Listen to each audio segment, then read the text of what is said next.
begin with hummingbirds, the smallest birds in the world, all living in America. This one's a copper-rumped emerald hummingbird, quite common in the mountain forests of Trinidad. And here it's building its nest in the bamboo. It's a very favorite place, joint between the bamboo, a nice, secure anchor point to begin with. And the material are small plant fibers all woven together, but the secret of it that holds it so strongly together are spiders' webs. Hummingbirds eat a great many spiders as well as feeding on the nectar from plants, and the spider's web is the key to the whole construction. It even allows it to stick little bits of lichen on here as an added camouflage. But when you look at a nest like this, tiny though it may be, it's a simple construction. Basically, it's no different from the blackbird's nest or the robin's nest you find in your own garden. Just a typical little bird's nest, albeit a very tiny little nest for an extremely tiny little bird. But I want you to look at something a very great deal more complicated. What we've got here are weaver bird's nests. It's a very common little bird all over Africa. You see thousands of them. They're closely related to our house sparrows. And they build nests with what looks like raffia. It's palm fronds and grass. And I've been playing around with this raffia just to try and work out how they do it. And whenever I've had one of these nests in my hand, I've tried to work it out. But I've come to the conclusion that they're very much better at it than I am. They seem to start with something like a clove hitch and then put a few round turns on other things, and in the end it develops into some sort of a cat's cradle. But they've got a very good beak for doing all this with, and they can hang on with one hand and use the other one. But to look at the nest, I've sketched one here sitting in its nest. They'll pick up a fork like that of a tree hanging down and build first of all a loop into it. Then sometimes they'll take a horizontal twig like that and they'll build again their loop into that, having made some very good sailor-like fastenings, some clove hitches to start with and hang it all on. But let's have a look at a film of weavers, because they'll show you far better than I can just exactly how they set about the job. Now here's our weaver making a beginning. It looks just like a clove hitch that he started with. A strong piece of grass or palm frond there to start making a sling. Both feet and bill in use. And it's the male that does all this building, and it's inseparably linked with his courtship, because he's building this nest to attract a female. Later on, if he does attract one, she'll take it over and do the lining. Watch him pass that through and lean around and pull it right out, just exactly what I do when I try and sew on a button. They make mistakes as well. And all the time he's building this nest, he'll be looking out for females. He'll also be looking out for old nests that he can rob material from, just like sparrows. If he doesn't get a female as a result of this prowess, he'll, as often as not, pull a nest to pieces and start all over again. If he does find a female, he'll mate with her and he'll go off and start building another nest.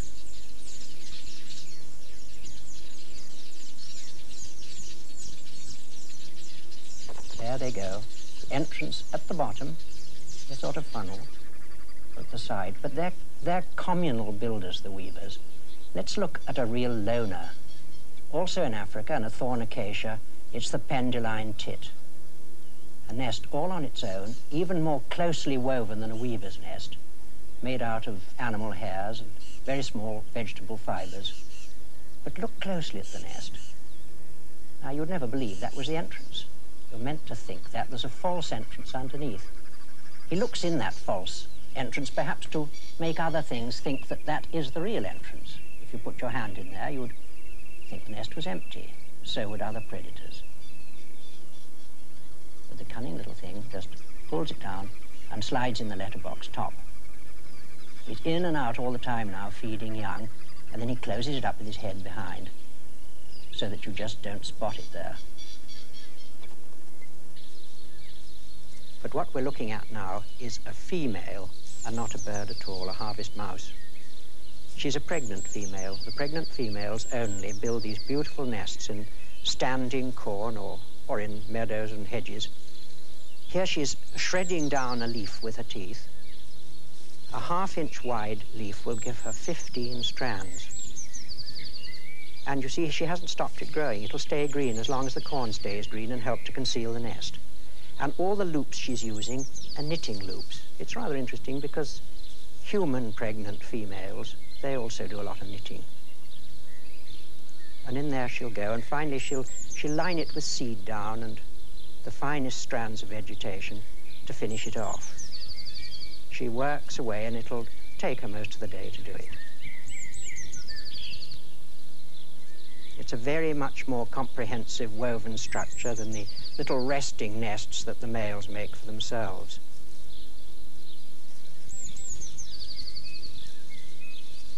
And when it's all finished, she'll settle down and have 3 to 5 naked, pink, helpless little children that'll take about 2 weeks to be able to look after themselves. I've got a little nest here of a harvest mouse. It's an old one, and it's rather a beat-up little nest, but it does show the general construction of it. Little hole in the side here. Of course, it's been worn away because it's raised a brood of young, and it may even have been through a combine harvester. They're so strong they can survive this. They'll come through and be flattened out, but the structure of the nest is so good it holds together. Unfortunately, whatever was in it wouldn't be so lucky. Now, all the animal builders we've looked at up to now have been building for themselves or for a pair. They've been weavers too, but we're looking at something quite different. Communal builders and their tailors. These are tailor ants in Australia, and they're knitting together or tailoring together the outer ends of living mangrove leaves to make an ant community. Now, the fascinating thing about these adult worker ants is that they've no means of spinning silk, but their grubs have, because their grubs spin silk to pupate in. And these ants will carry a grub around using it like a huge tube of glue, and they'll stick the ends of the leaves together with it. You can't see this, you've got to take my word for it. It's all going on inside. Meanwhile, the ants work to unite the ends of the leaves. If they're too wide, then they'll make an ant chain, and 2 or 3 of them will drag it together. And then those inside will trundle round and squeeze out the little larvae and stick it together with the silk. Here's silk in use again, this time a Chinese oak silk moth. It's spinning its cocoon, uniting 2 oak leaves and uniting them with silk. Now, the silk comes out of spinnerets, actually out through the mouth, but it's formed in glands inside the head. It's dried saliva, if you like. It's liquid when it comes out, and it dries in the air.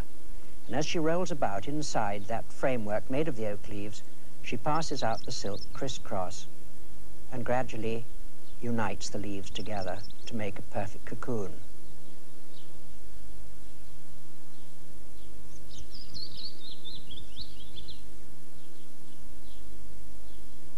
Greatly magnified. It's quite easy to follow what she's doing. If it's speeded up a little bit, the whole action is even more exciting and even easier to watch in a strange sort of a way. She's really dashing it off now with the speeded up film. There's another one going, uniting the oak leaves. And then as soon as that pupa is finished, the whole change will take place within that, and the caterpillar will grow into an adult, and it'll emerge out of that cocoon, and it'll emerge as a beautiful adult moth. And that's the moth that comes out, a beautiful Chinese oak silk moth. But it's not the one that's used commercially for making silk. That's the mulberry silk moth. And here's a cocoon of the mulberry silk moth, quite small. If you slough off this outer edge, inside there's a continuous filament of silk over ½ a mile long. There's between 2 and 3 miles of silk in the cocoon as a whole. And here's a commercial hank of silk made from 8 of these spun together in an industry which has been going on in China for 4,000 years. From the silk industry to the eiderdown industry. It's by no means such a long-lived industry. It started in Iceland just about 1,000 years ago, when Iceland was first discovered by visitors from Europe. who had already understood a little bit about eider down first. Eider down basically is the soft down from the eider's breast that she plucks herself and uses it to line the nest and help to insulate the eggs, to keep a nice even temperature going. Notice the female is rather cryptically marked because she's sitting there and she's camouflaged. Now there's the down, and that little down is the subject of a harvest. You see, the drake bird is black and white and quite easily seen. It's the female that has to keep out of sight. A glimpse into the nest there, the eggs nestling in the down so that when she's off, they preserve an even temperature. Well, now the Icelanders make harvesting eider down quite a family occasion. Children love it because their little hands are great for getting in underneath and getting out just the right amount of down, because these Icelanders know just how much you can harvest. You mustn't take too much or the eggs will get cold. But from June onwards, they take a little bit and put it in the bag. And the ducks don't seem to mind. In fact, this industry works both ways because the ducks have been protected for the industry for over 700 years in Iceland, and the industry protects the ducks because the farmers keep their natural predators at bay. So all through this incubation period, they wander around the colony of breeding ducks, taking little bits of down.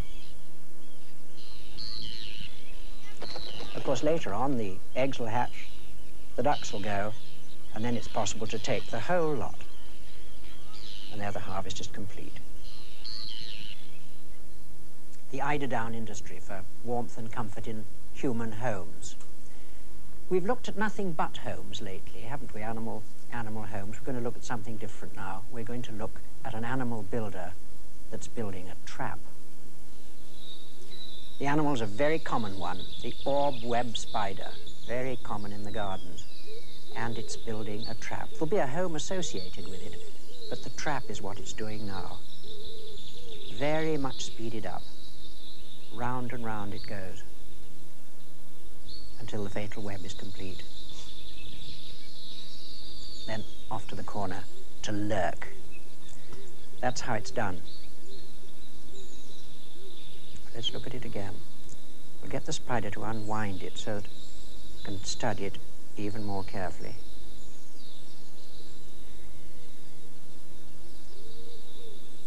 Right around to the outer edges. Now, the hardest part to watch is this early beginning. That bit. Here's how she makes a beginning. We've got a couple of bushes standing here, very roughly drawn, and she goes to about this point, and she flies out a long thread with a little fan on the end like a kite, and that goes with the wind, and it hooks up, say, here. She's now established the bridge, as it's called. She'll then walk out along the bridge, and she'll drop straight to the ground. When she gets to the ground, she'll walk a few paces to one side at right angles to the bridge because she wants to cant the whole trap. I'll tell you about that later. She then climbs up to this point, and as she climbs up, she eats the thread she has dropped down on and tensions it up behind so that she finishes up with 3 spokes like that. And now she's got the basis of it. From then on, she can, at her own leisure, put the spokes out wherever she wants and start from the outside, spinning inwards, right towards the middle where she's got her trap. And then she pops off to lurk up here somewhere. That's really how it's done. Now, with this time-lapse photography, it's too quick to see, but we can at least see how the rings are made. Now, she's got 2 kinds of silk. She spins outwards with dry silk, and she spins inwards with sticky silk. The sticky silk is the trap. I told you it was canted at an angle. That's so that she can hang back from the sticky silk that would catch her up just as well as it would catch anyone else up. But now look at something quite different. An animal that just has to keep out of the light in perpetual darkness. These are termites that we're looking at, and that big thing up in the tree is the earth that's carried up and stuck with spit out there. But let's have a look at a termite itself. This is a worker. They look like ants, but they're not. They're much more closely related to cockroaches. Now, that's the worker, and here is a soldier termite.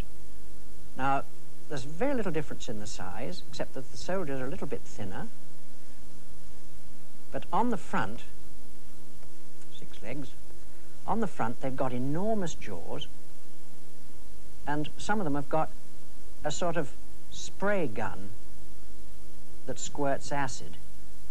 And the important thing is, as you'll see later, that their heads are very dark, nearly black.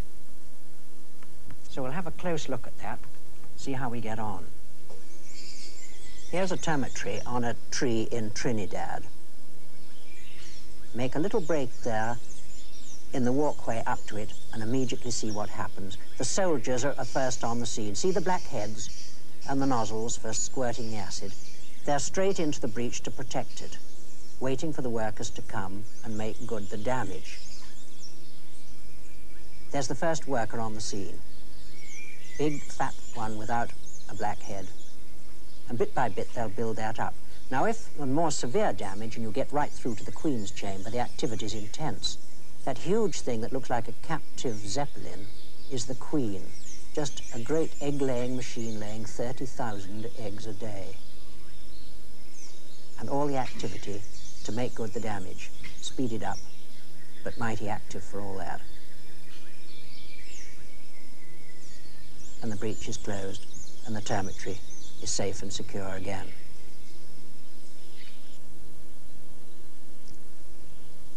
A perhaps more familiar builder to us is a wasp.